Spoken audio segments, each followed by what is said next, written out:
Bienvenido al podcast en donde los curiosos académicos compartimos nuestras ideas. Sé un curioso académico.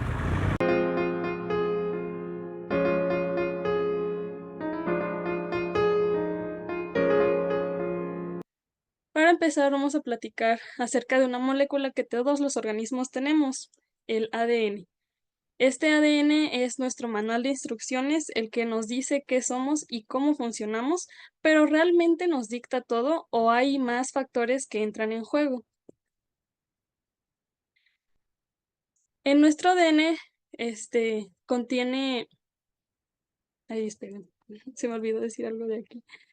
Nuestro ADN contiene la información que nos define, pero no funciona todo de manera aislada.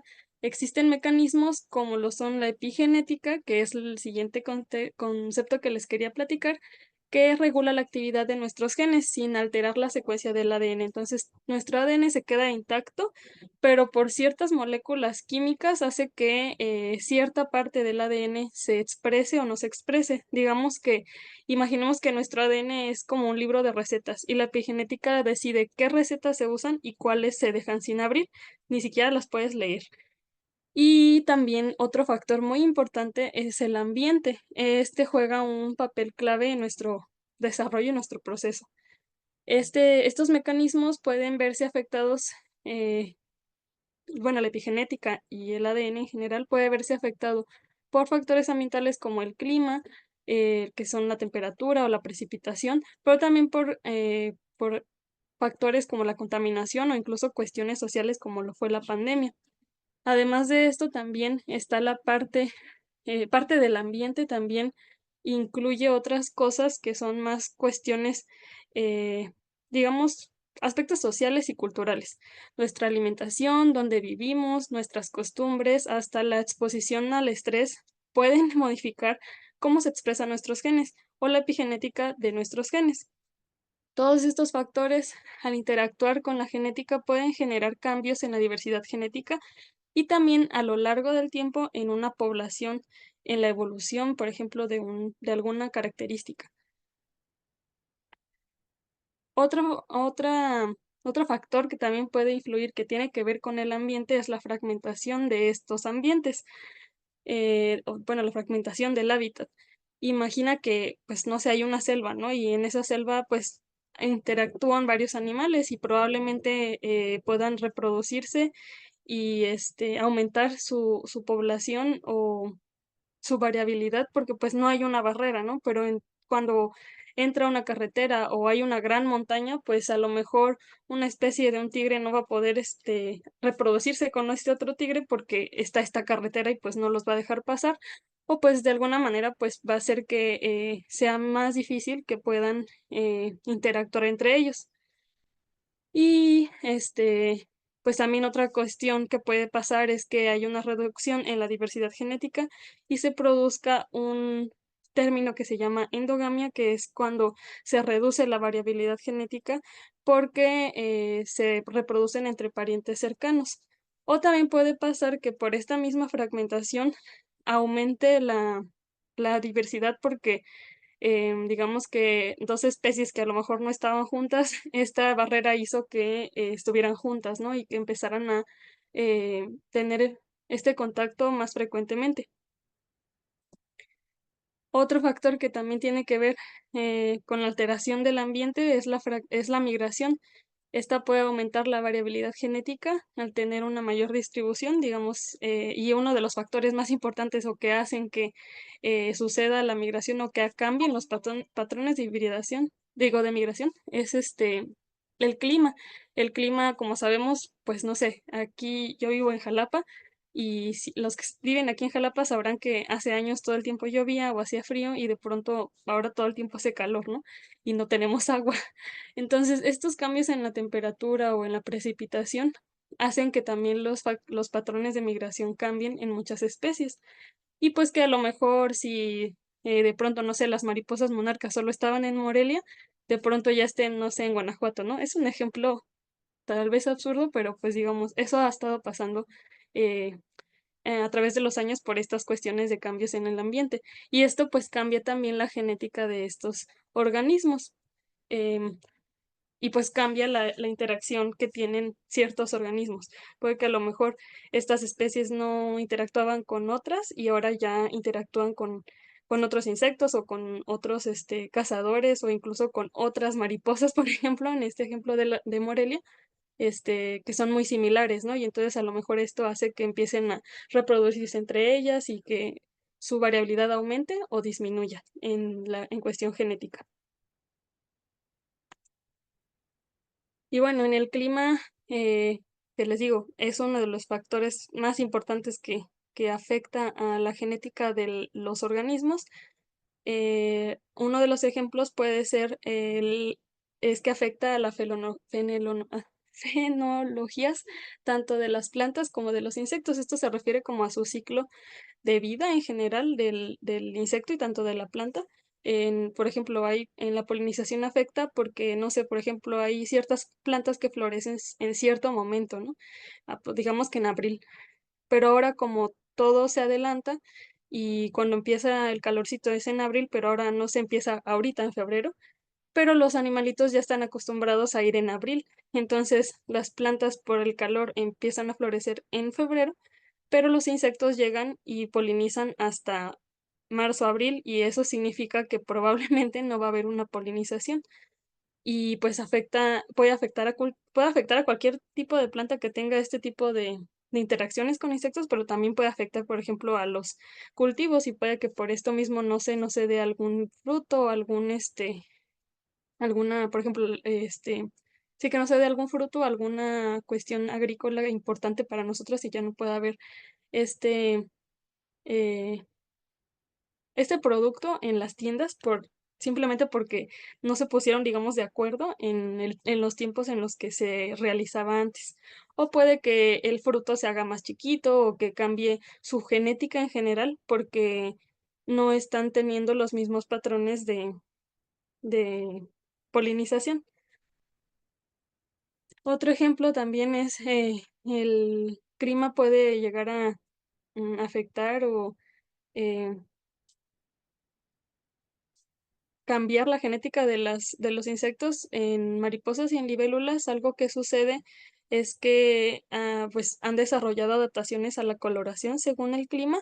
El clima frío y húmedo hace que predominen los colores oscuros, más que nada como por camuflaje, y en los climas cálidos, y secos suelen predominar los colores claros.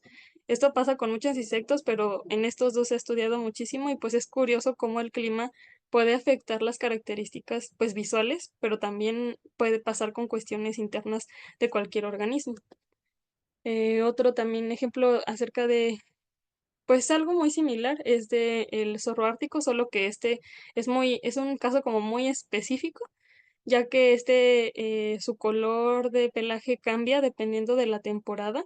En invierno, su pelito se ve blanco y puede camuflajearse con la nieve, mientras que en verano es marrón y puede mezclarse con paisajes rocosos y plantitas como de pradera, ¿no? Y pues es curioso porque es un solo individuo, ¿no? No son diferentes. Es el mismo individuo que dependiendo del calor o del frío puede cambiar su su físico, y esto tiene que ver, pues, con sus genes. Eh, y bueno, aquí va también la cuestión de lo que les decía, ¿no? Hay muchos factores que tienen que ver con la sociedad o con, el contexto de la civilización, y una de ellas, por ejemplo, por eso es que les digo que todo este contexto social también se tiene que incluir dentro del ambiente, pues la urbanización ha sido un gran ejemplo para las polillas. Ellas, durante la revolución, bueno, antes las polillas de color claro se camuflajeaban en los troncos de los árboles, pero con la contaminación los troncos se empezaron a oscurecer y empezaron a tener como, mm, pues manchas negras, pero esto fue por contaminación. Y las polillas oscuras fueron las que empezaron a sobrevivir mejor porque las blanquitas ya no, bueno, no eran blanquitas, pero eran como tipo color del tronco natural, este, ya no se camuflajeaban, entonces era más fácil que las cazaran los depredadores y las polillas que lograron sobrevivir fueron aquellas que pudieron camuflajearse y pues fue por algún gen, ¿no? Que tenían en su ADN que lograron sobrevivir, pero pues fue por un cambio en cuestiones de sociedad, que fue durante la Revolución Industrial, ¿no? Que empezó este boom de la contaminación y todo empezó a cambiar. Eh, otro, Otra cosa que también tiene que ver con la urbanización es por ejemplo, la adaptación de los mosquitos. Eh, Ellos han encontrado oportunidades para crecer y adaptarse en ciudades, desarrollando incluso preferencias genéticas por ciertos hábitats urbanos.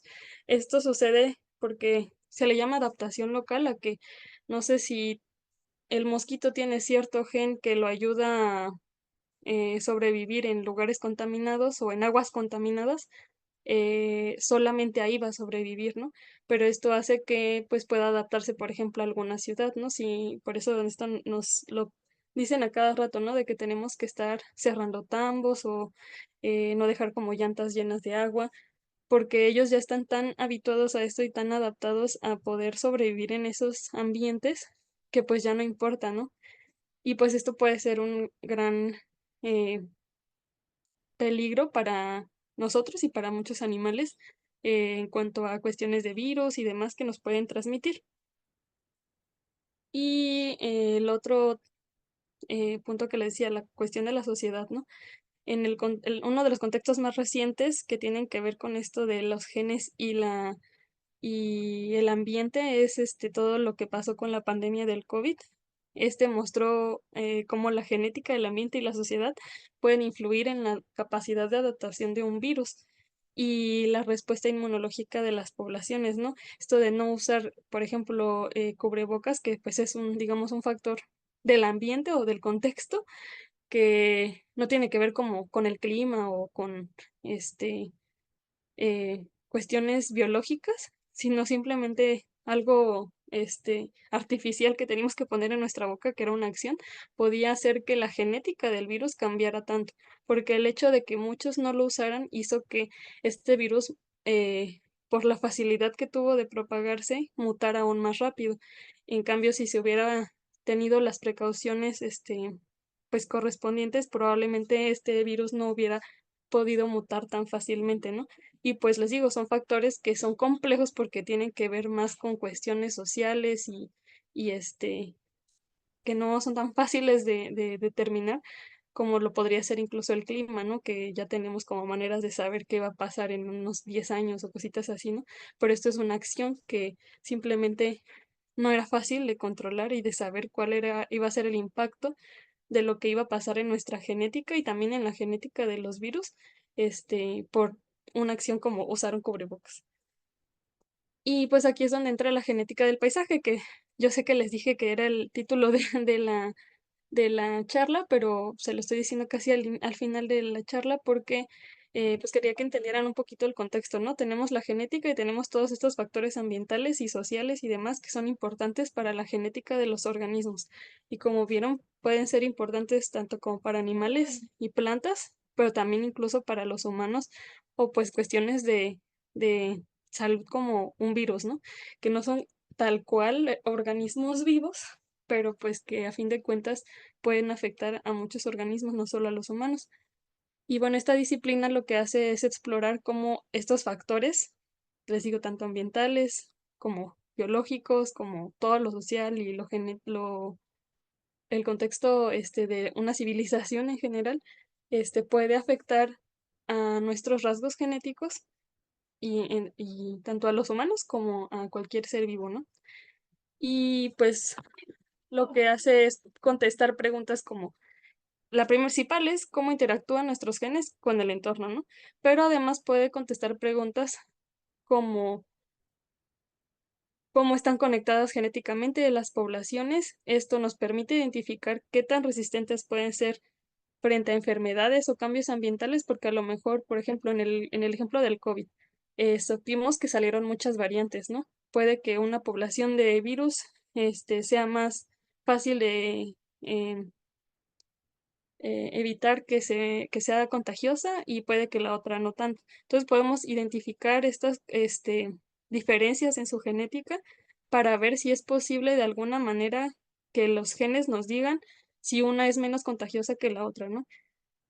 También otra cosa que podemos hacer es ver eventos del pasado que cambiaron su diversidad genética. Esto nos ayuda a predecir cómo podrían responder al futuro y qué estrategias de conservación o producción pueden aplicarse. Hay muchas especies de insectos, por ejemplo, que se han ido distribuyendo más hacia el sur, porque empezó a haber mucho,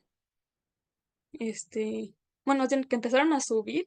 Hay de las dos, ¿no? Empezaron a subir porque el clima donde ya era caliente empezó a ser muy caliente, entonces empezaron a subir a lugares donde había un poquito más frío, pero digamos eran zonas donde antes había frío y ahora está su clima, ¿no? Y al revés también está pasando. Y estos cambios que van haciendo, pues el saber que ya lo están haciendo desde ahorita, podemos hacer que con ciertos estudios de genética del paisaje predecir si estas poblaciones se van a seguir distribuyendo hacia otros lugares, si dependiendo de, pues no sé, ya tenemos predicciones de aquí al 2050 de cómo va a ser la temperatura o la precipitación en 10 años, ¿no? Entonces podemos medio saber cómo se van a comportar estos animalitos, viendo su genética, cómo se han comportado estos años, ver cómo se van a comportar en el futuro. También podemos preguntarnos cómo afecta el clima al paisaje en su genética, que esto va pues muy similar a lo que acabo de decir. Saber esto nos ayuda a entender si una especie podría adaptarse o si necesita apoyo para sobrevivir, porque a lo mejor ya no le queda ningún lugar de hábitat donde esté la temperatura que necesita. Y pues también nosotros poder tomar acciones para poder ayudarlos a sobrevivir. Tienen, otra pregunta podría ser si tienen adaptaciones genéticas para su entorno. Esto nos sirve, por ejemplo, para los cultivos. Si conocemos que ciertos genes permiten a ciertos cultivos resistir la sequía, por ejemplo, podemos incorporarlos a otras variedades y esto pues ayuda a garantizar la seguridad alimentaria, ¿no? Por ejemplo, que veamos que un maíz de Sonora es resistente a la sequía, pero ya estamos viendo que en Veracruz hay sequía, entonces agarramos ese maíz y lo traemos para acá, ¿no? Y bueno, también otra pregunta podría ser cómo influyen las barreras geográficas en la genética. Las barreras geográficas, les decía, podrían ser cuestiones biológicas como una montaña, pero también cuestiones de urbanización y de la civilización que tiene que ver con carreteras, calles o incluso cultivos que nos ayudan a saber dónde se requiere o dónde se necesita a lo mejor un corredor biológico, que estas cosas son digamos que hay una carretera y por encima le construimos una tipo montañita artificial para que por ahí puedan pasar los animales y esta barrera ya no sea una barrera y puedan de alguna manera los animales o las especies que querramos ayudar seguir interactuando y no tener que eh, pues tener esta barrera en general. Y pues toda esta información en general es importante una, porque pues nos ayuda a la conservación de las especies en peligro, que es lo que les decía. Con toda esta información, si nosotros estudiamos la genética del paisaje, si estudiamos cómo todos estos factores que les dije que tienen que ver con el ambiente, con la sociedad y todo esto, eh, cómo afecta esto en la genética, nosotros podemos, o incluso al revés, ¿no? Cómo con la genética cambia dependiendo de cómo se va armando el contexto del ambiente y el hábitat. Podemos saber qué acciones tomar, ¿no? Tanto en la conservación de especies que están en peligro, como mejorar la producción agrícola, les digo, agarrar un maíz de algún lugar que sí es resistente a la sequía, y ponerlo en otro lugar donde ya estamos viendo que estamos sufriendo este tipo de, eh, pues, cuestiones ambientales extremas. Y asegurar la seguridad alimentaria, que es una cosa que tarde o temprano vamos a tener que adaptarnos.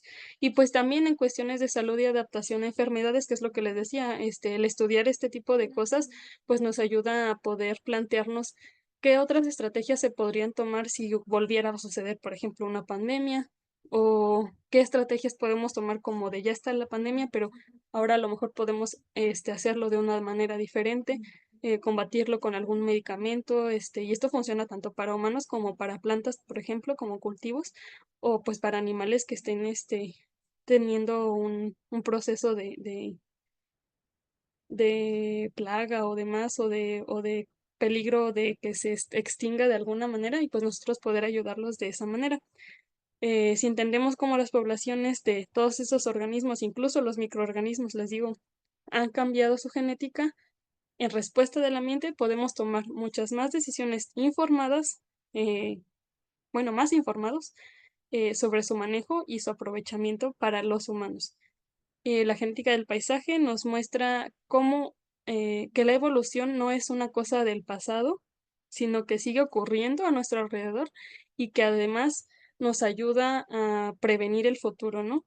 Y estudiarla nos anticipa a, pues, cambios que vendrán sí o sí, ¿no? Como esta cuestión del clima, el agotamiento de recursos, que de alguna manera nos puede ayudar a eh, adaptarnos y enfrentar estos problemas, utilizando esta herramienta a nuestro favor.